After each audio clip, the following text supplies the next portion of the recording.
Welcome back to my channel. இது சொல்லி ரொம்ப நாள் ஆயிடுச்சுல்ல. ஒரு ஆர்மி கேட்டிருந்தாங்க, டேக்கு மாஃபியா ஒன் ஷாட் போடுங்கன்னு. நான் அதை ஆல்ரெடி ரெக்கார்ட் பண்ணிட்டேன். பட்டு ஒரு இதுனால அது வந்து டெலீட் ஆகிடுச்சு. அது இல்லாமல் வீட்டுக்கு கெஸ்ட்டு வேறு வந்திருந்தாங்க. ஸோ அவங்க முன்னாடி ரெக்கார்ட் பண்ண முடியாதில்ல. ஸோ அப்டேட் கொஞ்சம் டைம் போயிடுச்சு. ரொம்ப சாரிடா, நீ கேட்ட, நான் இவ்வளோ லேட் பண்ணி போடுறேன். சரி, ஓகே, இது உனக்கு ஹாப்பியாக இருக்குன்னு நினைக்கிறேன். சரி, வாங்க வீடியோக்குள்ளே போகலாம். வீடியோக்குள்ளே போகிறதுக்கு முன்னாடி கொஞ்சம் சப்ஸ்கிரைபும் லைக்கும் கமெண்ட்டும் மட்டும் பண்ணுங்கள். கமெண்ட் பண்ணால் தான் உங்களுக்கு வந்து உன்னோட வீடியோ பிடிச்சிருக்கா இல்லையான்னு எனக்கு தெரியும். இதெல்லாம் பண்ணுவீங்கன்னு நம்புகிறேன். சரி, ஓகே, தேயாங்கோட மாஃபியா ஹஸ்பண்ட் பார்க்கலாமா? ஒரு சின்ன இன்ட்ரோ மட்டும் பார்த்துக்கலாம். நீங்கள் வந்து காலேஜ் ஸ்டூடெண்ட். டே வந்து ஒரு அண்டர் கிரவுண்ட் மாஃபியா ப்ளஸ் ஒரு கம்பெனியும் ரன் பண்ணுறாரு, கிம் இண்டஸ்ட்ரின்னு. அதோட சிஇஓ கூட. உங்கள் பக்கம் பார்த்தீங்கன்னா உங்களுக்கு ஒரு அப்பா அப்புறம் ஒரு அக்கா இருக்காங்க. நீங்கள் 3 பேர் தான். அம்மா இல்லை. டேக்கு வந்து அப்பா மட்டும்தான், அம்மா இல்லை. அப்புறம் உங்கள் அப்பாவும் டே அப்பாவும் க்ளோஸ் ஃப்ரெண்ட். இதுவே போதும்னு நினைக்கிறேன். சரி, வாங்க வீடியோக்குள்ளே போகலாம். அப்புறம் என்னோடய வாய்ஸ் ரொம்ப ஸ்லோவாக போச்சுன்னா ஸ்பீடை இன்க்ரீஸ் பண்ணி கேட்டுக்கோங்க, இல்லைன்னா அப்படியே நார்மல். இப்போ ஸ்டார்டிங் சீனில் உங்கள் அப்பாவும் டே அப்பாவும் தான் உட்காந்து ட்ரிங்க்ஸ் பண்ணிட்டுருக்காங்க. உங்கள் அப்பா கேட்குறாரு டேயோட அப்பா கிட்ட, இந்த மாதிரி ஆன்க்கும் டேயான்க்கும் கல்யாணம் பண்ணி வைக்கலாமாடா, நம்ம ஃப்ரெண்ட்ஷிப் இன்னும் நெக்ஸ்ட் லெவலுக்கு போவோம்ல அப்படின்னு சொல்லி கேட்குறாரு. அதுக்கு டே அப்பாவும் யோசிச்சு, ஏன்டா பண்ணலாம், நான் டேக்கிட்ட பேசுகிறேன் இதை பற்றி, அவங்களும் மேரேஜ் பண்ண மாட்டேங்கிறான், 2 பேரும் ஒரே ஆஃபீஸில் தான் ஒர்க் பண்ணுறாங்க, ஸோ நல்லா அண்டர்ஸ்டாண்டிங் இருக்கும், நம்ம வந்து மேரேஜ் பண்ணி வைக்கலாம்டா அப்படின்னு சொல்லுவாங்க. சரி, ஓகேடா, நான் டேக்கிட்ட பேசுகிறேன்னு சொல்லிட்டு அப்படியே அங்கே டைம் ஸ்கிப் ஆகும். நெக்ஸ்ட் டேவும் ஆகும். உங்கள் வீட்டில் தான் உங்கள் அப்பா வந்து உங்களை கூப்பிட்றாரு. வயன் நீங்கள் வந்துட்டு சொல்லுப்பா அப்படின்றீங்க. இப்போ என் அக்காவை கூப்பிட்டு வாடா அப்படின்னு சொல்கிறாரு. சரி, ஓகேன்னு சொல்லிட்டு நீங்களும் போய் உங்கள் அக்காவை கூப்பிட்றீங்க. அப்போ வந்து உங்கள் அக்கா வந்து என்ன வேணும் அப்படின்னு கேட்கும்போது, அப்பா கூப்பிட்றாங்க அக்கா வாங்க அப்படின்னு சொல்லிட்டு கீழே போயிடுறீங்க. ஸோ ஓகே, 3 பேரும் வந்து கவுச்சில் தான் உட்காந்துட்ருக்கீங்க. அப்போது உங்கள் அப்பா தான் பேச ஆரம்பிக்கிறாரு. இந்த மாதிரி, நீ கல்யாணம் பண்ணிக்கோன்னா நீ பண்ணிக்கவே மாட்டேங்கிற, உனக்காக நான் ஒரு மாப்பிள்ளை பார்த்துருக்கேன், நீ அவனை கல்யாணம் பண்ணிக்கிட்டே ஆகணும் அப்படின்னு சொல்கிறாரு. அதுக்கு சொல்கிறா, அப்பா என்னால் முடியாதுப்பா, இப்போ எனக்கு கல்யாணம்லாம் வேணாம், எனக்கு கல்யாணம் பண்ணதுக்கு இன்ட்ரெஸ்ட் இல்லை அப்படின்னு சொல்கிறான். நீ கல்யாணம் பண்ணிக்கலாம், அப்போ நீ என்னை உயிரோடவே பார்க்க முடியாதுன்னு உங்கள் அப்பா வந்து பிளாக்மெயில் பண்ணுறாங்க. அதுக்கப்புறம் அப்போ நீங்கள் ஏன் இப்போ இப்படிலாம் பேசுகிறீங்க, அக்கா மேரேஜ் பண்ணி பார்ப்பான் அப்படின்னு சொல்லிட்டு யார் மாப்பிள்ளை அப்படின்னு கேட்குறாங்க.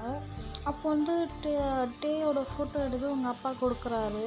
அப்போது டே ஃபோட்டோ பார்த்துட்டு வந்து, அப்பா இவர் என்னோடய பாஸ்ப்பா, இவர் எப்படி நான் கல்யாணம் பண்ணிக்க முடியாது, என் ஃப்ரெண்டோட பையன்தாம்மா இவன், கல்யாணம் பண்ணிக்கோ, நல்லா பார்த்துப்பான் உன்னை. அப்பா இவர் வேணாப்பா, இவர் வந்து நிறைய நேரம் ஆஃபீஸ்லேயே இருக்க மாட்டார், எப்பயாச்சும் தான் வருவார், இவரை புரிஞ்சிக்கவே முடியாதப்பா, இவரெல்லாம் வேணாம் அப்படின்னு சொல்லுவாங்க உங்கள் அக்கா. அப்போ வந்து அதெல்லாம் நீ உன்னை தான் கல்யாணம் பண்ணிக்கலாம் அப்படின்னு சொல்லிட்டு உங்கள் அப்பா சொல்லிவிடுவார். உங்கள் அக்காவுக்கு வந்து அதில் சுத்தமாக இன்ட்ரெஸ்டே இருந்திருக்காது. உங்கள் அக்கா அப்படியே உட்காந்துட்ருக்கு. அக்கா ஒத்துக்கோக்காமா, அப்பா பாவம் இல்லை, கல்யாணம் தானே பண்ணிக்க சொல்கிறாரு, பண்ணிக்கோக்கா அப்படின்னு சொல்லிட்டு நீங்களும் அங்கேருந்து போயிடுறீங்க. ஒரு மாதிரி யோசிச்சுக்கிட்டே உட்காந்துட்ருக்காங்க. அவங்களுக்கு இந்த மேரேஜ் சுத்தமாக பிடிக்கவே இல்லை. இப்போ அப்படியே டே பக்கம் பார்த்தா டேயோட அப்பா தான் டேக்கிட்ட சொல்கிறாங்க, இந்த மாதிரி உனக்காக ஒரு பொண்ணு பார்த்துருக்கேன், நீ இவ்வளோ கல்யாணம் பண்ணி தான் ஆகணும், என் ஃப்ரெண்டோட டெல்லி அங்கிளோட பொண்ணு தான் இது, அப்படியே உங்கள் ஆஃபீஸ்லாம் ஒர்க் பண்ணுறாங்க அப்படின்னு சொல்கிறாங்க. அப்பா எனக்கு மேரேஜ்லாம் இன்ட்ரெஸ்ட் இல்லை அப்படின்னு சொல்கிறாங்க. நீ இதை பண்ணிக்கிட்டு தான் ஆகணும் அப்படின்னு சொல்கிறாங்க. அப்போ வந்து சரி, ஓகே, உங்களுக்காக நான் பண்ணிக்கிறேன் அப்படின்னு சொல்லிட்டு இன்ட்ரெஸ்டே இல்லாமல் ஒத்துக்கிறாரு அந்த மேரேஜுக்கு. அப்போது உங்கள் அப்பா தான் டேயோட அப்பாவுக்கு ஃபோன் பண்ணி, என் பொண்ணு ஒத்துக்கிட்டாடா கிம் அப்படின்னு சொல்கிறாரு. அப்போ வந்து என் பையனும் ஒத்துக்கிட்டான் அள்ளி அப்படின்னு சொல்லவே 2 பேரும் வந்து சரி, ஓகே, மேரேஜ் 1 வீக்லேயே வச்சிடலாம் அப்படின்னு சொல்லி பிளான் பண்ணுறாங்க. சரி, ஓகே, அதுக்கான ப்ரிப்பரேஷன்ஸ் பார்ப்போம்டா அப்படின்னு சொல்லிட்டு 2 பேர் வீட்லேயும் வந்து ப்ரிப்பரேஷன்ஸ் வந்து ஸ்டார்ட் ஆகிடுச்சு. வந்துட்டு நீங்கள் தான் உங்கள் அப்பாகிட்ட போய் கேட்குறீங்க, அப்பா இன்னும் 1 வீக்கில் மேரேஜ் வச்சுக்கு நம்ம இன்னும் வெட்டிங் ஷாப்பிங் பண்ணவே இல்லையே அப்படின்னு சொல்லி கேட்குறீங்க. நான் அதை பற்றி கிட்ட பேசுகிறேன், அவங்க வந்து உங்களை இட்டுட்டு போவாங்க அப்படின்னு சொல்லுவேன். சரி ஓகேப்பா அப்படின்னு சொல்லி லியோ வந்து கிம்க்கு ஃபோன் பண்ணுறாங்க. வெட்டிங் ஷாப்பிங் பண்ணணும்னு சொல்கிறாங்கடா பசங்க, வா நீங்களும் எல்லாருமே போகலாம் வா அப்படின்னு கூப்பிடுவீங்க. சரி ஓகேடா, நான் டேக்கு எப்போ ஃப்ரீயாக இருக்கிறோனோ அப்போ வந்து நான் சொல்கிறேன் உனக்கு, அப்போ வந்து ரெடியாக சொல்லி கிளம்பலாம் அப்படி சொல்கிறாரு. சரி ஓகேன்னு சொல்லிட்டு அப்போ தான் வந்து வந்து அவங்க ரூம்லேருந்து இறங்கி வந்துட்டுருப்பாங்க. அப்போ வந்து கிம் வந்து அவங்க கிட்ட கேட்குறாங்க, இந்த மாதிரி இந்த மாதிரி வெட்டிங் ஷாப்பிங் போகணும் கிளம்பு அப்படின்னு சொல்ல, அப்பா எனக்கு இதெல்லாம் இன்ட்ரெஸ்ட் இல்லை, நீங்கள் பொண்ணு எதுவும் சொல்லுங்கள் நான் கல்யாணம் பண்ணிக்கிறேன், அவ்வளோதான், எனக்கு இதெல்லாம் இன்ட்ரெஸ்ட் இல்லை, நான் வரல அப்படின்னு சொல்லிடுறாரு. கிம் ஒன்றே சொல்கிறாரு, என்ன பேசுகிற நீ, இது உன்னோட வெட்டிங் தான், நீ தான் வந்து செலக்ட் பண்ணணும் ட்ரெஸ், வந்து செலக்ட் பண்ணுவா அப்படின்னு சொல்லி ரொம்ப ஃபோர்ஸ் பண்ணுறாரு.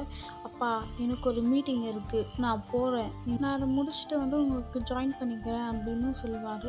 சரி ஓகே நாங்கள் போகிறோம்டா அப்படின்னு சொல்லிட்டு கிம் வந்து கிளம்பிடுவார். லீக்கு ஃபோன் பண்ணி அவனுக்கு மீட்டிங் இருக்குன்னா அவன் முடிச்சுட்டு வந்து நம்ம கூட ஜாயின் பண்ணிப்பான், நம்ம போய் அதோட ட்ரெஸ் பார்த்துட்ருக்கலாம் அப்படின்னு சொல்லுவாங்க. சரி ஓகேன்னு சொல்லிட்டு நீங்கள் எல்லோரும் சேர்ந்து மாலுக்கு போயிருப்பீங்க. அப்போ வந்து உங்கள் அக்கா வந்து ஃபோனில் யாருக்கும் மெசேஜ் பண்ணிக்கிட்டே இருப்பாள். அவள் வந்து ரொம்ப ஃபோனில் தான் இன்வால்வ் ஆகுவா தவிர ட்ரெஸ் எடுக்கிறதுல வந்து அவ்வளோ இன்வால்வே ஆகலை. அப்புறம் வந்து நீங்களாம் வந்து ரொம்ப என்ஜாய் பண்ணி ட்ரெஸ் எல்லாத்துக்குமே செலக்ட் பண்ணுறீங்க, நான் தான் எல்லாருக்கும் ட்ரெஸ் செலக்ட் பண்ணுவேன்னு சொல்லிவிட்டு உங்கள் அக்காவுக்கும் நீங்கள் தான் செலக்ட் பண்ணுறீங்க, டேயாங்க்கும் நீங்கள் தான் செலக்ட் பண்ணுறீங்க, உங்கள் அப்பாவுக்கு கிம் அங்கிளுக்கு எல்லாருக்குமே நீங்கள் தான் செலக்ட் பண்ணுறீங்க. ஸோ அப்படியே வந்து வெட்டிங் ஷாப்பிங்கும் முடியுது. உங்கள் அக்கா வந்து, அக்கா அப்படி ஃபோனில் யார்கிட்ட தான் பேசிப்பேன், நீ ஒழுங்காக ட்ரெஸ் கூட செலக்ட் பண்ண மாட்டேங்கிற, இப்போ ஒழுங்காக சாப்பிட வாட்சி செய் அப்படின்னு சொல்கிறீங்க. அக்கா வந்து சரி ஓகே சொல்லிட்டு ஃபோனை வந்து ஓரமாக வச்சுட்டு வந்து சாப்பிட்றாங்க. அப்படியே டைமும் ஸ்கிப் ஆகுது, வெட்டிங் டேவும் வந்துடுது. நாளைக்கு வெட்டிங்னா இன்னைக்கு 1 டே பிஃபோர் வந்து நைட் வந்து பார்ட்டி மாதிரி கொடுத்துருக்காங்க. இந்த மாதிரி ஒரு செலிப்ரேஷன் வந்து நாளைக்கு வெட்டிங் ஆக போகிறதுனால நைட் வந்து சும்மா ஒரு சின்னதாக ஒரு பார்ட்டி மாதிரி வச்சுருப்பாங்க. அப்போது வந்து உங்கள் அக்கா வந்து என்ன பண்ணுறாங்க, அப்போ கூட அது இன்ட்ரெஸ்டே இல்லாமல் ஃபோனை தான் பார்த்துக்கிட்டே இருக்காங்க. யாருக்கும் சின்சியராக மெசேஜ் பண்ணிக்கிட்டே இருக்காங்க. கூட அவ்வளோவா இன்ட்ரெஸ்ட் இல்லை, சும்மா அவங்க அப்பா சொன்னதுனால நின்று அங்கே வந்து ஃபோட்டோ போஸ்ட் பண்ணிவிட்டு வந்து சும்மா அவரும் ஒரு மாதிரி வெறுப்பாக தான் நின்றுட்டுருக்காரு, அவருக்கு மேரேஜில் இன்ட்ரெஸ்டே இல்லாமல். அப்போ அந்த பார்ட்டியில் வந்து கப்புள்ஸ் டான்ஸ் பண்ணணும்னு சொல்லிட்டு எல்லாரையும் கப்புள்ஸாக டான்ஸ் பண்ண கூப்பிடுறாங்க. அப்போது எல்லாரும் கூடயும் ஒவ்வொரு பேர் இருக்காங்க, நீங்களும் ஒருத்தர் கூட டான்ஸ் பண்ணிகிட்ருக்கீங்க. அப்படியே மியூசிக் சேஞ்ச் ஆக பேரும் வந்து சேஞ்ச் ஆகிக்கிட்டே இருக்கும். அப்போது கையில் நீங்கள் வந்துடுவீங்க, உங்கள் அக்கா வந்து பக்கத்தில் ஒருத்தர்கிட்ட போயிடுவாங்க. அப்போ உங்கள் அக்கா வந்து பார்ப்பாங்க, அந்த பர்சனை பார்த்து உங்கள் அக்கா அப்படியே ரொம்ப ஷாக் ஆகிடுவாங்க. நீ எப்படி இங்கே வந்த அப்படின்னு கேட்க, அப்படியே அந்த பர்சன் வந்து உங்கள் அக்கா வந்து அப்படியே டான்ஸ் ஆடிக்கிட்டு சைடாக இழுட்டு போயிடுவாங்க. யாருமே பார்க்காத மாதிரி, அந்த பார்ட்டினா ஃபுல்லாக டார்க்காக தானே இருக்கும் சொல்லிட்டு ஒரு பக்கமாக இட்டுட்டு போயிடுவாங்க. உங்கள் அக்கா வந்து அந்த பர்சனை ரொம்ப அப்படியே டைட்டாக ஹக் பண்ணிக்கிறாங்க. எனக்கு இந்த கல்யாணத்தில் இஷ்டமே இல்லை, இப்போவே உங்க கூட கூட்டிகிட்டு போயிடு அப்படின்னு சொல்லுவாங்க. போயிடலாம் அப்படின்னு சொல்லிட்டு சரி இப்போவே கிளம்பிடலான்னு சொல்லிட்டு சொல்லுவாங்க. அதுக்கு முன்னாடி ஒரு நிமிஷம் நான் வந்து என் தங்கச்சிக்கிட்ட பேசிட்டு மட்டும் வந்துடுறேன் அப்படின்னு சொல்லுவாங்க. சரி ஓகே போயிட்டு சீக்கிரமாக வான்னு அந்த பர்சனும் சொல்லுவாங்க. சரின்னு சொல்லிட்டு உங்கள் அக்கா வந்து உங்ககிட்ட வருவாங்க. அப்போது டான்ஸ் எல்லாமே முடிஞ்சிகிட்ருக்கோம். நீங்கள் வந்து டேயாங்கிட்ட வந்து மாமா நீங்கள் ரொம்ப நல்லா ஆடினீங்க அப்படின்னு சொல்லிட்டு சொல்லுவீங்க. அப்போ வந்து ஒரு சின்ன ஸ்மைல் பண்ணுவார். இப்போது அவங்க அக்கா வந்து உங்ககிட்ட வந்து இங்கே வா என் கூட ஒரு நிமிஷம் அப்படின்னு சொல்லுவாங்க. அப்போ வந்து வயான்னு வந்து எங்கக்கா நீங்கள் இங்கே வாக்கா, நீ எங்கக்கா போகிற, நீ வந்து மாமா பக்கத்தில் நில்லு வா அப்படின்னு சொல்லுவீங்க. வயன் எனக்கு ஒரு மாதிரியாக இருக்குது, என் கூட ரூம் வெளில வா அப்படின்னு சொல்லுவாங்க. சரி அக்கா வா நம்ம மாமா ஒரு நிமிஷம் இருங்க, நாங்கள் ரூம் எல்லாம் போயிட்டு வந்துடும் சொல்லிட்டு இது வந்து ரூமுக்கு போவீங்க. உங்களை டைட்டாக ஹக் பண்ணிக்கிட்டு நான் உன்னை ரொம்பவே மிஸ் பண்ண போகிறேன், நீ வந்து பத்திரமா இரு அப்படின்னு சொல்கிறாங்க. அக்கா எங்கக்கா போகிற, நீ வந்து எப்போ கூப்பிட்டாலும் நான் வந்துடுவேங்க்கா, இங்கே தானே இருக்குது மாமா வீடு, நான் உடனே உன்னை பார்க்கறதுக்கு வந்துடும், நீ என்னை எப்போ மிஸ் பண்ணுறியோ சொல்லுவேன், நானும் உன்னை ரொம்ப மிஸ் பண்ணுவேன்ல, நான் உங்ககிட்ட வந்துடுவேங்க்கா நம்ம அப்படி சொல்கிறீங்க. அப்போ உங்கள் அக்கா வந்து உங்கள் எதுவுமே பேசாமல் உங்கள் ஃபோர்ஹெட்டில் கிஸ் பண்ணிவிட்டு நான் போகிறேன், நீ பத்திரமா இரு, அப்பாவை நல்லா பார்த்துக்கோ அப்படின்னு சொல்லிட்டு உங்கள் அக்கா வந்து போயிடுறாங்க. உங்களுக்கு எதுவுமே புரியல. அப்போ உங்கள் அக்கா வந்து உங்கள்கிட்ட ஒரு லெட்டர் கொடுக்குறாங்க.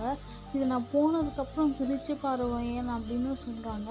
நீங்கள் வந்து அது ஏதோ ஏதோ வந்து எனக்கு மிஸ் பண்ண போகிறேன்னு சொல்லிட்டு ஒரு சோகத்தில் எழுதியிருப்பா அப்படின்னு சொல்லிட்டு நீங்கள் வந்து அப்புறமா பார்க்குறேன்னு சொல்லிட்டு நீங்கள் அப்படியே வந்து பர்ஸில் வச்சிட்ருப்பீங்க. சரி ஓகே இப்போ வெளியே போகலாம் வாக்கா அப்படின்னு கூப்பிடும்போது நீங்கள் வந்து வெளியே போவீங்க. அப்போ உங்கள் அப்பா தான் 2 பேரும் எங்கே போனீங்க, அங்கே பார்த்துட்டே தனியாக நிற்கிறேன், நீங்கள் போய் ஸ்டேஜில் நின்று போ அப்படின்னு சொல்லுவார். அப்போ வந்து ஆன் வந்து சரிப்பா அப்படின்னு சொல்லிட்டு ஸ்டேஜில் போய் நிற்பாங்க. அப்போ வந்து எல்லாருமே வந்து கிஃப்ட் பண்ணுறது இப்படி அப்படின்னு சொல்லிட்டு அந்த பாட்டு எண்ட் ஆகுது. இப்போ ஒரு மிட் நைட் உங்கள் அக்கா யாருக்குமே தெரியாமல் உங்கள் அக்கா ஃபர்ஸ்ட்டு ஒரு பர்சனை ஹக் பண்ணாங்கன்னு சொன்னால அவங்க தான் உங்கள் அக்காவோட லவ்வை. உங்கள் அக்காவை அவங்க ரொம்ப நாளாக லவ் பண்ணிகிட்ருப்பாங்க. அவங்க பேர் மின், ஓகேவா? மின்னும் உங்கள் அக்காவும் வந்து அந்த நைட்டே 2 பேரும் ஓடி போயிட்டுருப்பாங்க. இப்போ வந்து நெக்ஸ்ட் டே இன்றைக்கி தான் மேரேஜ். அப்போது நீங்கள் வந்து தூங்கிட்டுருக்கீங்க நல்லா. உங்கள் அப்பா தான் வந்து உங்களை எழுப்புறாரு. ஒயன் ஆனை எங்கடா காணோம் அப்படின்னு கேட்குறாரு. ஆனா அப்பா அவள் வந்து ரூமில் தான் இருந்தாளே அப்படின்னு சொல்கிறாங்க. அப்போ வந்து ரூமில் இல்லைடா ஆனு, அவங்க கூட தான் இருப்பான்னு நினச்சி நான் வந்தேன் அப்படின்னு சொல்லுவேன். இல்லைப்பா இங்கே இல்லைப்பா ஆன் இங்கே இல்லை, அவள் நைட்டே எனக்கு ரொம்ப டயர்டாக இருக்குன்னா சீக்கிரமாகவே தூங்க போயிட்டாப்பா, என் கூட பேசலாவா அப்படின்னு சொல்லுது. ஆன் காணோம்டா அப்படின்னு சொல்லுவேன். அப்பா என்னப்பா ஆன் ரூமில் தான் பாத்ரூமில் என்ன இருப்பா நான் பார்க்குறேன் அப்படின்னு சொல்லிட்டு நீங்கள் போய் தேடுவீங்க. ஆன் எங்கேயுமே இல்லை. ஃபுல்லாக ஹால்லே ஃபுல்லாக தேடுறீங்க, ஆன் இல்லவே இல்லை. அப்போ தான் உங்களுக்கு வந்து ஒரு லெட்டர் அவள் கொடுத்தது வந்து ஞாபகம் வந்துச்சு. அப்போ நீங்கள் சொல்கிறீங்க அப்பா ஆன் எங்கேயுமே காணோம்ப்பா அப்படின்னு சொல்கிறீங்க. அப்போ தான் உங்களுக்கு வந்து ஒரு ஞாபகம் வந்தது அந்த லெட்டர் வந்து. அப்பா நேற்று ஆன் என்னவோ பேசிட்டு என் கையில் ஏதோ லெட்டர் கொடுத்தாப்பா, நான் அப்புறமா பார்க்கலான்னு சொல்லிட்டு அப்போ வச்சுருக்கேன் அப்படின்னு சொல்லி நீங்கள் என்ன லெட்டர்மா அதுன்னு கேட்கவே உங்கள் பர்ஸ்லேருந்து உங்கள் லெட்டர் எடுக்கிறீங்க. இப்போ உங்கள் ரூமில் வந்து அந்த பர்ஸ் தேடிட்டுருக்கீங்க. அப்போ உங்கள் ரூமில் வந்து அப்போ தேவோட அப்பாவும் உள்ளே வராங்க. என்ன இன்ஃபர்மேஷன் தெரிஞ்சிச்சான்னு உங்கள் அப்பா தான் இல்லை ஒயன்கிட்ட தான் கடைசி என்னவோ லெட்டர் கொடுத்துருக்கா அப்படின்னு சொல்லவே, அப்போ நீங்கள் தான் அந்த லெட்டர் அப்பா கிடச்சிருச்சு அப்படின்னு சொல்கிறீங்க. உடனே வந்து அதை வாங்குறாரு. வாங்கி வந்து இந்த மாதிரி அதில் எழுதியிருக்குது படித்ததும் அவருக்கு ரொம்பவே கோவம் வந்துடுது. அதை வாங்கி அப்படியே வந்து நீங்களும் படிக்கிறீங்க. படிச்சுட்டு உங்கள் அப்பா என்னம்மா எழுதியிருக்கா அப்படின்னு கேட்கவே நீங்கள் வந்து அந்த லெட்டரை வந்து உங்கள் அப்பா கிட்ட கொடுக்குறீங்க. உங்கள் அப்பாவும் பார்த்து அந்த லெட்டரை படிச்சுட்டு அவர் கண்ணெல்லாம் கலங்கிட்டு அப்படியே உக்காந்துட்டாரு. உடனே அந்த தான் வந்து என்னாச்சுடா என்னாச்சு என்ன, அப்போ எடுத்து அந்த லெட்டரை பார்க்குறாரு. அப்போ சொல்கிறான், அப்பா அவள் என்னை பிடிக்கலன்னு சொல்லிட்டு ஓடிட்டா மின் கூட, மின்னு ஏதோ ஒரு பையனை லவ் பண்ணியிருக்கா போல், அவள் கூட ஓடிட்டா, இதுக்கு தான் அந்த மேரேஜில் எந்த இன்ட்ரெஸ்ட்டும் இல்லைன்னா இப்போ உங்களால் நான் தான் அசிங்கப்பட்டு நிற்கிறேன் அப்படின்னு ரொம்பவே கோபமாக சொல்கிறாரு. அப்போ தான் ஒரு பாடி கார்டு வந்து உள்ளே வந்து சார் அவங்க இந்த டைமில் வந்து இங்கே வந்து கிளம்பியிருக்காங்க பக்கத்தில் இருக்கிற டாக்ஸியில் அப்படின்னு சொல்லவே, அப்போட்டே வந்து கார்ட்ஸ் அனுப்புங்க, அவங்க இந்த கொரியாவை தாண்டி இருக்கக்கூடாது, போய் உடனே அவங்கள பிடிங்க அப்படின்னு சொல்கிறாரு. அப்போது டேயோட அப்பா தான், ஒரு நிமிஷம் இரு, நம்ம முதல்ல இங்கே பேசலாம். அப்பா என்னப்பா பேசலாம்னு சொல்கிறீங்க, இப்போ அங்கே பாரு வீட்டில் எல்லோரும் வெயிட் பண்ணிகிட்ருக்காங்க, கல்யாணம் பண்ணதுக்கு பொண்ணு இல்லைன்னா எல்லோரும் என்னை பற்றி என்ன நினைப்பாங்க, ப்ரெஸ் மீடியாலாம் நம்ம பேரை நாசடிச்சிடுவாங்க, இப்போ என் பொண்ணுக்கு எங்கே போகிறது அப்படின்னு கேட்பாரு. அப்போது உங்கள் அப்பா தான், என் ஒரு பொண்ணு தான் இப்படி ஏமாற்றிட்டா என்னோட இன்னொரு பொண்ணு வந்து என்னை ஏமாற்ற மாட்டா, என் இன்னொரு பொண்ணை நீங்கள் கல்யாணம் பண்ணிக்கோங்க அப்படின்னு சொல்கிறாரு. நான் ஒயன்கிட்ட பேசுகிறேன், அவள் இதுக்கு ஒத்துப்பா, அவள் உங்களை கல்யாணம் பண்ணிப்பா அப்படின்னு சொல்கிறாரு. அப்போ வந்து எதனா பண்ணுங்கன்னு சொல்லிட்டு அவர் அந்த ரூமுக்கு போயிட்டதுக்கப்புறம் உங்கள் அப்பா தான் இப்போ உங்ககிட்ட பேசுகிறாரு. ஒயன் அக்கா ஏமாத்துன மாதிரி என்னை ஏமாத்தாடாதடா, நீ இந்த கல்யாணத்துக்கு ஒத்துக்கோ. நீங்களும் உங்கள் அப்பாக்காக அந்த கல்யாணத்துக்கு ஒத்துக்கிறீங்க. இப்போ நெக்ஸ்ட் சீன் பார்த்தா நீங்கள் தான் உங்கள் அப்பா கையை பிடிச்சி நடந்து போயிட்டுருக்கீங்க. அப்போ அங்கே டே நின்று அப்போ டே கிட்ட உங்கள் அப்பா வந்து உங்கள் கையை கொடுத்து என் பொண்ணை நல்லா பார்த்துக்கோங்க அப்படின்னு சொல்லி கொடுக்குறாரு. டேவும் வந்து ஒரு ரியாக்ஷனும் பண்ணாமல் உங்களை வந்து பக்கத்தில் நிற்க வச்சுக்கிறாரு. அப்போ ஃபாதர் தான் கேட்குறாங்க, உங்களுக்கு இந்த கல்யாணத்தில் சம்மதமானு? நீங்களும் எஸ் ஐ டூன்னு சொல்கிறீங்க. டேக்கும் கேட்குறாரு, அவரும் எஸ் ஐ டூன்னு சொல்கிறாரு. இப்போ ரிங் சேஞ்ச் பண்ணி நீங்கள் 2 பேரும் கிஸ் பண்ணலான்னு சொல்கிறாரு. டே வந்து சும்மா லைட்டாக உங்கள் ஃபோர்ஹெட்டில் மட்டும் கிஸ் பண்ணிவிட்டு இப்போ நீங்கள் ஃபுல்லாக ஹஸ்பண்ட் அண்ட் ஒய்ஃபாக ஆகிட்டீங்க அப்படின்னு சொல்லிட்டு ஃபாதர் சொல்கிறாரு. இப்போ அப்படியே நெக்ஸ்ட் சீனை பார்த்தா டே தான் அவர் காரில் உட்காந்துக்கிட்டு ஹார்ன் ப்ரெஸ் பண்ணிக்கிட்டே இருக்காரு. நீங்கள் உங்கள் அப்பா கிட்ட நின்று பேசிகிட்டு இருக்கீங்க, உங்கள் அப்பா கிட்ட நின்று அழுதுட்டு இருக்கீங்க அப்பா அப்படின்னு சொல்லிட்டு. அப்போ உங்கள் அப்பா வந்து போடா டே வெயிட் பண்ணுறாரு பாரு, நல்லா பார்த்துப்பாரு உன்னை அப்படின்னு சொல்லி உங்களை அனுப்பிச்சி வைக்கிறாரு. டே வந்து நீங்கள் உள்ளே வந்ததும் ஃபாஸ்ட்டாக கார் ட்ரைவ் பண்ணி அவர் வந்து அவர் வீட்டுக்கு போகிறாரு. வீட்டுக்கு போனதும் டே அவனுக்கு என்னன்னு சொல்லிட்டு இறங்கி ஃபாஸ்ட்டாக வீட்டுக்குள்ளே போயிட்டான். அப்புறம் பொறுமையாக இறங்கி நீங்களும் வீட்டுக்குள்ளே போகிறீங்க. அப்போ ஒரு மெயில் தான், ரூம் இங்கே இருக்குமா அப்படின்னு சொல்லிட்டு உங்களை வந்து மேலே இட்டுட்டு போகிறாங்க. டே வந்து ஃப்ரெஷ் ஆகிட்டுருப்பாரு. நீங்கள் வந்து எங்கள் பெட்கிட்டே வெயிட் பண்ணிகிட்ருப்பீங்க. அப்போ டே தான் பாத்ரூம்லேருந்து வெளியே வரும்போது நீங்கள் பேசவும் ட்ரை பண்ணுவீங்க. ஆனால் டே வயன் ஃபஸ்ட்டு நீ போய் ஃப்ரெஷ்ஷாக போயிட்டு வா, உங்கள்கிட்ட ஒரு முக்கியமான விஷயம் பேசணும் அப்படின்னு சொல்லுவார். சரி நீங்களும் போய் ஃப்ரெஷ்ஷாக போயிட்டு வருவீங்க. அப்போ வந்து டே வந்து கீழே சாப்பிட்டுட்ருப்பாரு. நீங்களும் கீழே போவீங்க. நீங்களும் சாப்பிட்டுட்டு ரூம் டே ஃபஸ்ட்டு போயிடுவார். நீங்களும் சாப்பிட்டு பொறுமையாக போவீங்க ரூமுக்கு. அப்போது டே வந்து சொல்லுவார், வயன் இன்னும் 1 இயரில் நம்ம டிவோர்ஸ் பண்ணிடலாம், அதுக்கான பேப்பர்ஸ்லாம் நாளைக்கு வந்துடும், நீ அதில் சைன் பண்ணிவிடு அப்படின்னு சொல்லுவார். அப்போ நீங்கள் பேச விடுவீங்க. ஆனால் உங்களை டே பேசவே விடாமல், வயன் நீ இந்த வீட்டில் எப்படி வேணால் இருக்கலாம், ஆனால் எனக்கு நம்ம ரிலேஷன்ஷிப்னால் அது நம்மளுக்கு சரிப்பட்டு வராது, நம்ம ஜஸ்ட் ரூம்மேட்ஸ் மாதிரி இந்த வீட்டில் இருந்துக்கலாம் அப்படின்னு சொல்கிறாரு. நீங்கள் உங்களால் எதுவுமே பேச முடியல, உங்கள் கண்ணு ஃபுல்லாக டியர்ஸாக தான் இருக்குது. இந்த பெட்டில் நீ ஒரு கார்னர் நான் ஒரு கார்னர் பார்த்துக்கலாம், நடுவில் பில்லோ வச்சுக்கலாம் அப்படின்னு சொல்லிடுவார். அப்போ நீங்களும் சரி ஓகே மாமா அப்படின்னு சொல்லிடுறீங்க. நெக்ஸ்ட் டேவும் ஆகுது. நீங்கள் சீக்கிரமாகவே எழுந்துச்சி டேக்கு வந்து குக் பண்ணி கொடுக்கலாம் அப்படின்னு சொல்லிட்டு நீங்கள் வந்து குக் பண்ணுவீங்க. அப்போ டே வந்து வயன் இதெல்லாம் நீ பண்ண வேண்டிய அவசியமே இல்லை அப்படின்னு சொல்லிட்டு சாப்பிடாமே கிளம்பிடுவார். உங்களுக்கு ரொம்பவே கஷ்டமாக இருக்கும், என்னடா நம்ம சமைச்சது கூட சாப்பிட மாட்டேங்கிறாரே அப்படின்னு. அப்படியே டேஸும் ஸ்கிப் ஆகுது. நீங்களும் வந்து காலேஜ் போகலாம் அப்படின்னு சொல்லிட்டு டேக்கிட்ட கேட்கலாம் போவீங்க. ஒயன் இது உன் இஷ்டம், நீ என்ன வேணால் படிக்கலாம், நீ படிக்கலாம் படிக்காமல் கூட வீட்டிலே கூட இருக்கலாம், இது உன்னோட விருப்பம் தான் அப்படின்னு சொல்லிடுவோம். நான் நாளையிலேருந்து கிளம்புறேன் மாமா காலேஜுக்கு அப்படின்னு சொல்லிவிடுவீங்க. நீங்களும் அவர் சரி ஓகே அப்படின்னு சொல்லிடுவார். டே எப்போவுமே இந்த மாதிரி தான் நடந்துப்பார். உங்கள் விஷயத்தில் எதுலேயுமே இன்ட்ரெஸ்டே காட்ட மாட்டார். சரி ஓகே இது எனக்கு தேவையில்லை அப்படி தான் நடந்துகிட்டு இருப்பார். டேக்கும் உங்கள் மேலே ஃபீலிங்ஸ் இருக்கும், ஆனால் இதெல்லாம் அவர் வந்து அவாய்ட் பண்ணுவார். எங்கே இவங்க அக்கா மாதிரி இவளையும் நம்மளை விட்டு போயிடுவாளான்னு சொல்லிட்டு அதனாலே டே வந்து உங்ககிட்ட ஒழுங்காகவே பேச மாட்டார். இப்போ ஒன் டே தான் டேயோட பிஏ வந்து டேக்கிட்ட சொல்லுவாங்க, இதுமாரி சார் நம்மளோட ட்ரக்ஸ்லாம் வந்து அந்த ஆப்போசிட் டீம் வந்து பிடிச்சி வச்சிட்ருக்காங்க, நம்ம போகணும் அப்படின்னு கூப்பிடுவார். அப்போ வந்து சரி ஓகே இதான் கார்ட்ஸ் எல்லாருமே ரெடி பண்ணாங்க, கன்லாம் பர்ஃபெக்டாக இருக்கணும் அப்படின்னு சொல்லிட்டு எல்லாருமே பேசிக்கிட்டே கீழே வருவார். பிஏ சொல்லுவார், சார் இங்கேருந்து நம்ம கொஞ்சம் நாள் ஆகும் சார் திரும்பி வர அப்படின்னு சொல்லவே சரி ஓகே எல்லாமே ப்ரிப்பேர் பண்ணுங்கள் அப்படின்னு சொல்லிட்டு கீழே வந்துட்டு இருக்கும்போது அப்போ உங்களை பார்ப்பார்.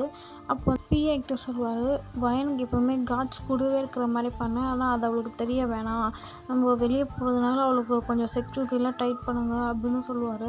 சரி ஓகே சார் எல்லாமே பார்த்துக்கணும்னு சொல்லிட்டு கீழே வந்துட்டு இருக்கும்போது உங்ககிட்ட வந்து வயன் அப்படி கூப்பிடுவார். நீங்களும் சொல்லுங்கள் மாமா அப்படின்னு சொல்லுவீங்க.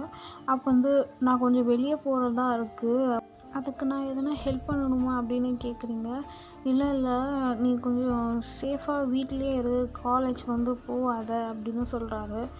மேம் காலேஜில் இம்பார்ட்டண்ட் கிளாஸ் இருக்குது, நான் செமினார் அட்டன் பண்ணியே ஆகணும் அப்படின்னு சொல்கிறேன். சரி ஓகே சேஃபாக இரு, நான் வரத்துக்கு கொஞ்சம் நாள் ஆகும் அப்படின்னு சொல்கிறாரு. சரி ஓகே மாமா, சேஃபாக போயிட்டு வாங்க அப்படின்னு சொல்கிறீங்க. பிஸ்னஸ் விஷயமா தானே, ஒன்றும் ஃபீல் பண்ணாதீங்க, அந்த டெண்டர் நம்மளுக்கு தான் கிடைக்கும், நீங்கள் எப்படி எந்த விஷயமா போகிறீங்களோ அதான் உங்களுக்கு சக்சீட் ஆகும் அப்படின்னு சொல்லி நீங்கள் சொல்கிறீங்க. பட்டே வந்து சரி ஓகே வயல் நான் கிளம்புறேன் அப்படின்னு சொல்லுவார். உங்களுக்கு வந்து தெரியாது டே மாஃபியா பிஸ்னஸ் பண்ணுறாங்கன்னு. நீங்கள் வந்து டே வந்து ஒரு சிஇஓ மட்டும்தான் நினச்சிட்ருக்கீங்க.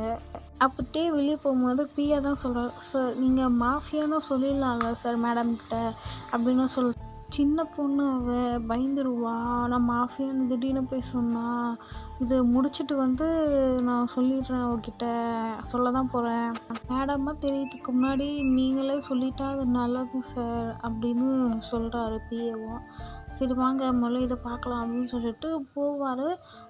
இப்படியே ஒரு 1 வீக் பாஸ் ஆகும். டேவும் எல்லா ட்ரக்ஸும் வந்து சேஃபாக வந்து அங்கேருந்து அவங்ககிட்டேருந்து வாங்கிட்டு வாங்கிட்டு வரும்போது டேக்கு வந்து ஃபைட் பண்ணதில் லைட்டாக அடிபட்டிருக்கும். இப்போ ஒரு பிக்சர் கொடுத்துருக்கேன்ல, இப்படி தான் இருக்கும் டேவோட ஃபேஸ் எல்லாமே. டே வந்து நைட் டைமில் தான் வந்திருப்பார் வீட்டுக்கு. நீங்கள் வந்து நல்லா படுத்து தூங்கிட்டுருப்பீங்க. அப்போ நீங்கள் வந்து ஒரு சின்ன ட்ரெஸ் தான் போட்டிருப்பீங்க. சின்னதாக ஒரு ஷார்ட்ஸும் ஒரு டிஷர்ட்டும் தான் போட்டிருப்பீங்க. டிஷர்ட் வந்து அப்படியே மேலே ஏறி உங்கள் ஸ்டொமக் ஃபுல்லாகவே அப்படியே நல்லா விசிபிளாக தெரியுது. ஷார்ட்ஸ் சின்னது தானே, உங்கள் தைஸ் எல்லாமே நல்லாவே தெரியுது டேக்கு. டே உங்கள் மேலே அந்த பிளாங்கெட்டை எடுத்து போய்த்திட்டு அவர் வந்து ஃப்ரெஷ்அப் ஆகிட்டு வரலான்னு சொல்லிட்டு பாத்ரூம் போயிடுறாரு. போயிட்டு வந்து ஃப்ரெஷ்அப் ஆகிட்டு அவரும் வந்து படுத்துடுறாரு. இப்போ நெக்ஸ்ட் டே மார்னிங் தான் ஆகுது. டே தான் ஃபஸ்ட்டு வேக்கப் ஆகுறான். இந்த 1 வீக் வந்து டேவை நீங்கள் ரொம்பவே மிஸ் பண்ணியிருப்பீங்க. அப்போ ஒரு பில்லோ ஹக் பண்ணுறதா நினச்சி டேவை ஹக் பண்ணிக்கிட்டு, மாமா உங்களை நான் ரொம்ப மிஸ் பண்ணுறேன், எங்கே இருக்கிறீங்க சீக்கிரமாக வாங்க அப்படின்னு சொல்லிட்டு தூக்கத்தில் பேசிகிட்டு இருக்கீங்க. அது டே கேட்டு சிரிச்சுட்டு உங்கள் ஃபோர்ஹெட்டில் ஒரு கிஸ் பண்ணிவிட்டு அவர் உங்களை படுக்க வச்சுட்டு அவர் வந்து ஃப்ரெஷ் ஆகிட்டு கீழே போயிடுறாரு. கீழே வந்து காஃபி குடிச்சிட்ருக்காரு. அப்போது நீங்கள் தான் தூக்க கலக்கத்தில் வரீங்க மேடுக்கிட்ட, அக்கா எனக்கு ஒரு காஃபி போட்டு தாங்க அப்படின்னு சொல்லிவிட்டு கீழே வரீங்க. அப்போ டே பார்க்குறாரு உங்களை, தூங்கி ஏஞ்சி வரீங்க. அப்படியே கண்ணை கூட திறக்காமல் அப்படியே ஸ்டெப்ஸில் கீழே நீங்கள் வந்துட்டுருக்கீங்க. உங்களை பார்க்குறாரு டே. நேராக டேக்கு ஆப்போசிட்டில் இருக்கிற சோஃபாவில் வந்து உட்காந்துடுறீங்க. அப்போ டே வந்து உங்களை பார்த்துக்கிட்டே இருக்காரு. மெய்டும் வந்து உங்களுக்கு ஒரு காஃபி கொடுக்குறாங்க. இப்போ அந்த மெய்டு சொல்கிறாங்க, ஒரு மாதிரி ஒயேன் கண்ணை திறந்து பாருமா, உங்கள் எதிர்க்க யார் இருக்கான்னு அப்படின்னு சொல்கிறாங்க. அப்போது இருக்கா அப்படின்னு சொல்கிறீங்க. தூக்க கலக்கத்துலேயே கேட்குறீங்க நீங்கள். அதுக்கு மெய்டு சொல்கிறாங்க, உன் புருஷன் தான் இருக்காங்க, கண்ணை திறந்து பாருன்னு சொல்லிட்டு போயிடுறாங்க. என்னது டே அப்படி மாமாவா அப்படின்னு சொல்லிட்டு கண்ணை திறந்து பார்க்குறீங்க. டே வந்து உங்களை லைட்டாக முறைச்ச மாதிரி உட்காந்து காஃபி குடிச்சிட்ருக்காரு. அப்போ வந்து நீங்கள் வந்து சடனாக ஏஞ்சிட்டு அப்புறம் குடுக்குடுன்னு மேலே போயிடுறீங்க. டே உங்களை பார்த்து சிரிச்சுக்கிட்டே இருக்காரு. லைட்டாக சிரிப்பு வருது அவருக்கு. உள்ளுக்குள்ளே பயங்கரமாக சிரிச்சிட்ருக்காரு.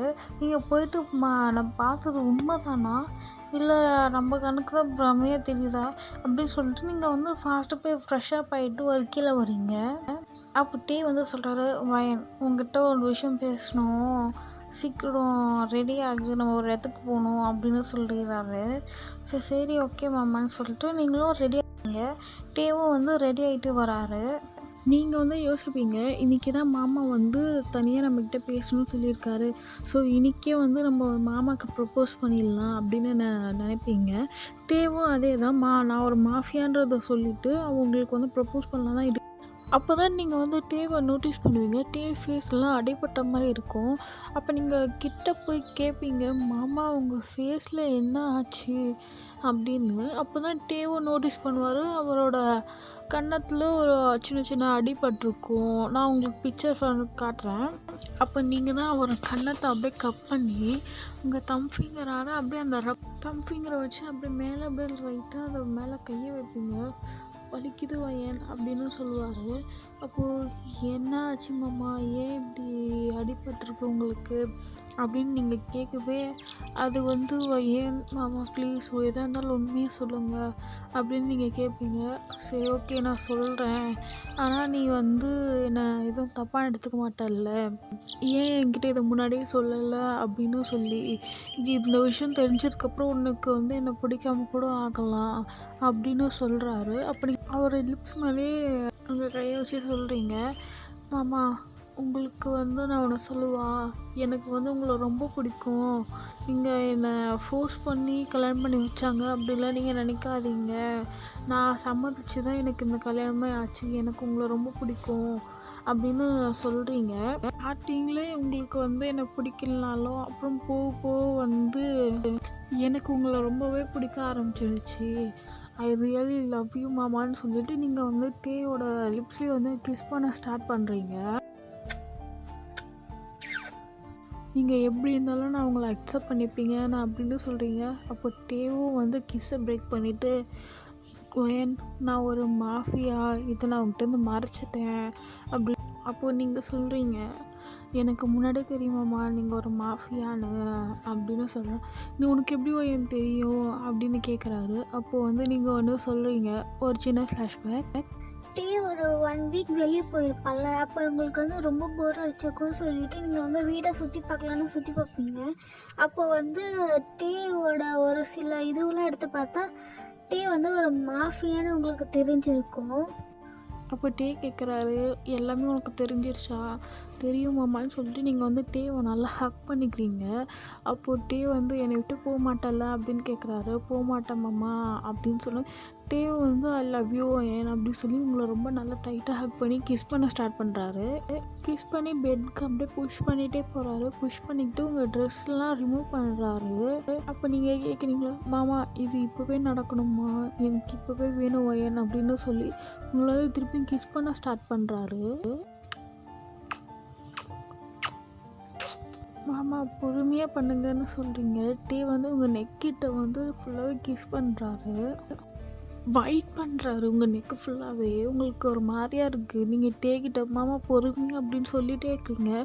டே வந்து உங்களோட டாப் ஆல்ரெடி கட்டிகிட்டு இருப்பார். இப்போ உங்கள் ப்ராவை அன்புக் பண்ணிட்டு உங்களை அப்படியே பார்க்குறாரு. என் கையெடுன்னு சொல்கிறாரு. நீங்கள் வந்து மாமா எனக்கு ஒரு மாதிரியாக இருக்குது அப்படின்னு சொல்கிறீங்க. அப்போ வந்து டே வந்து உங்களோட ஃப்ரெண்ட் உள்ள கையை வச்சு அந்த ப்ராவை அப்படியே எடுத்து தூக்கி போடுறாரு. தூக்கி போட்டு இப்போ நீங்கள் மேலே நியூடாக இருக்கீங்க. அந்த ப்ரா வந்து நேராக ட்ரெஸ்ஸிங் டேபிள் மேலே போய் விழுது. ட்ரெஸ்ஸிங் டேபிள் மிரர் இருக்கும்ல அது மேலே போய் விழுது. அப்போ நீங்கள் வந்து அதை பார்க்குறீங்க. அப்புறம் டே வந்து உங்களே தான் பார்க்குறாரு. கையெடுவேன் அப்படின்னு சொல்கிறாரு. நீங்கள் வந்து எடுக்க மாட்டேன்னு சொல்கிறீங்க. அப்போ டே வந்து அப்படியே உங்களை பெட்டில் புஷ் பண்ணிவிட்டு உங்கள் மேலே ஹோவர் ஆகுறாரு. உங்கள் லிப்ஸில் பயங்கரமாக கிஸ் பண்ணிகிட்டே இருக்கிறாரு. கிஸ் பண்ணிவிட்டு அப்படியே பொறுமையாக உங்களுக்கே தெரியாமல் உங்கள் கையை எடுத்து உங்கள் ஹெட் மேலே பின் பண்ணிடுறாரு. அவர் கையை எடுத்துகிட்டு வந்து உங்கள் செஸ்ட்டை பயங்கரமாக ரொம்ப ஹார்ஷாக பிடிக்கிறாரு. பிடிச்சி பயங்கரமாக ப்ரெஸ் பண்ணுறாரு. அப்படி கொஞ்சம் கொஞ்சமாக உங்கள் நெக்கை கிஸ் பண்ணிட்டு வந்துட்டு உங்கள் செஸ்ட்டை வந்து பயங்கரமாக செக் பண்ணுறாரு, பைட் பண்ணுறாரு. அங்கே ஃபுல்லாகவே ஹிக்கி மாஸாக தான் இருக்குது. உங்கள் கையை எடுத்துகிட்டு போய் டேயோட ஹெட்டில் வச்சு நீங்கள் வந்து ரப் பண்ணி கொடுக்குறீங்க. நீங்கள் பொறுமையாக பண்ணணும்னு சொல்லி அவரும் அதுக்கேற்ற மாதிரி பொறுமையாக உங்கள் பூம்ஸ் வந்து செக் பண்ணிக்கிட்டு அப்படியே கொஞ்சம் கொஞ்சமாக கீழே வந்து உங்களோட ஸ்டொமக் ஃபுல்லாக லிக் பண்ணி கிஸ் பண்ணிவிட்டு அங்கேயும் நல்லா ஹிக்கீஸ் கொடுக்குறாரு. அப்படியே வந்து உங்களோட பாட்டம் வேர்ஸ் எல்லாமே கட்டிட்டு அங்கேயும் போய் பயங்கரமாக ப்ளே பண்ணுறாரு. உங்கள் லோயர் பார்ட் ஃபுல்லாகவே லிக் பண்ணி அங்கேயும் ரொம்ப நேரம். அப்போ நீங்கள் மாமா மேலே வாங்க போதும் அப்படின்னு சொல்லி கூப்பிட்றீங்க. அப்போ வந்து டேவும் மேலே வந்து உங்கள் லிப்ஸில் கிஸ் பண்ணிவிட்டு இன்சைட் பண்ண போகிறேன்டி, கொஞ்சம் வலிக்கும் பட் பொறுத்துக்கோ அப்படின்னு சொல்கிறாரு. நீங்களும் மாமா பயமாக இருக்குது அப்படின்ட்டுங்க. பயப்படாத நான் இருக்கேன்ல அப்படின்னு சொல்லிவிட்டு லைட்டாக அவரோட பாட்டை எடுத்து உங்கள் பாட்டில் வச்சு ரப் பண்ணுவார். உங்களுக்கு அதுவே ப்ரெஷர் தாங்க முடியாமல் ரொம்ப மூன் பண்ணுவீங்க. நீங்கள் எதிர்பார்க்காத நேரத்தில் டே வந்து இன்சர்ட் பண்ணவே நீங்கள் பயங்கரமாக பெயினில் வந்து கத்துறீங்க. டே கத்தாதன்றாங்க. உங்களால் பெயினை டாலரேட்டே பண்ண முடியல, அவ்வளோ கத்துறீங்க. அப்போ டே வந்து ஃபாஸ்ட்டாக ஃபுல்லாகவே இன்சர்ட் பண்ணிவிட்டு பொறுமையாக ஸ்டார்ட் பண்ணுறாரு. உங்களுக்கு பயங்கரமாக பெயினாக இருக்குது. அப்புறம் போக போக நல்லா நீங்களும் கோஆப்ரேட் பண்ணுறீங்க. டே ஃபாஸ்ட்டாக பண்ண ஆரம்பிக்கிறாரு. இப்படியே தான்டா அந்த நைட்டில் வந்து ஒரு 5 ரவுண்ட்ஸ் கிட்ட போயிருக்கும். நீங்கள் ரொம்ப டயர்டாக படுத்துட்ருப்பீங்க. ஸோ ஓகே, இதோட நான் இந்த ஸ்டோரியை முடிக்கிறேன். உனக்கு பிடிக்குமா பிடிக்கலலாம் தெரியல. நீ ரொம்ப நாளைக்கு முன்னாடியே கேட்ட. நான் போடுறதுக்கு ரொம்பவே லேட் பண்ணிட்டேன். இதுக்கப்புறம் வீடியோ சீக்கிரமாக வரும். சரி ஓகே, பாய் ஆர்மீஸ். மறக்காமல் லைக், ஷேர், கமெண்ட், சப்ஸ்கிரைப் பண்ணுங்கள். கமெண்ட் பண்ணால் தான் உங்களுக்கு இது பிடிச்சிருக்கா இல்லையான்னு எனக்கு தெரியும். மறக்காமல் எல்லோரும் ஹெட்செட் போட்டு கேட்டிருப்பீங்கன்னு நினைக்கிறேன். நான் வார்னிங் ஃபஸ்ட்டே கொடுக்கணும்னு நினச்சேன். கொடுத்த நாள் எனக்கு தெரியல. மறக்காமல் ஒரு லைக் அப்புறம் கமெண்ட் மட்டும் பண்ணுங்கள். பாய் ஆர்மீஸ். நெக்ஸ்ட் வீடியோவில்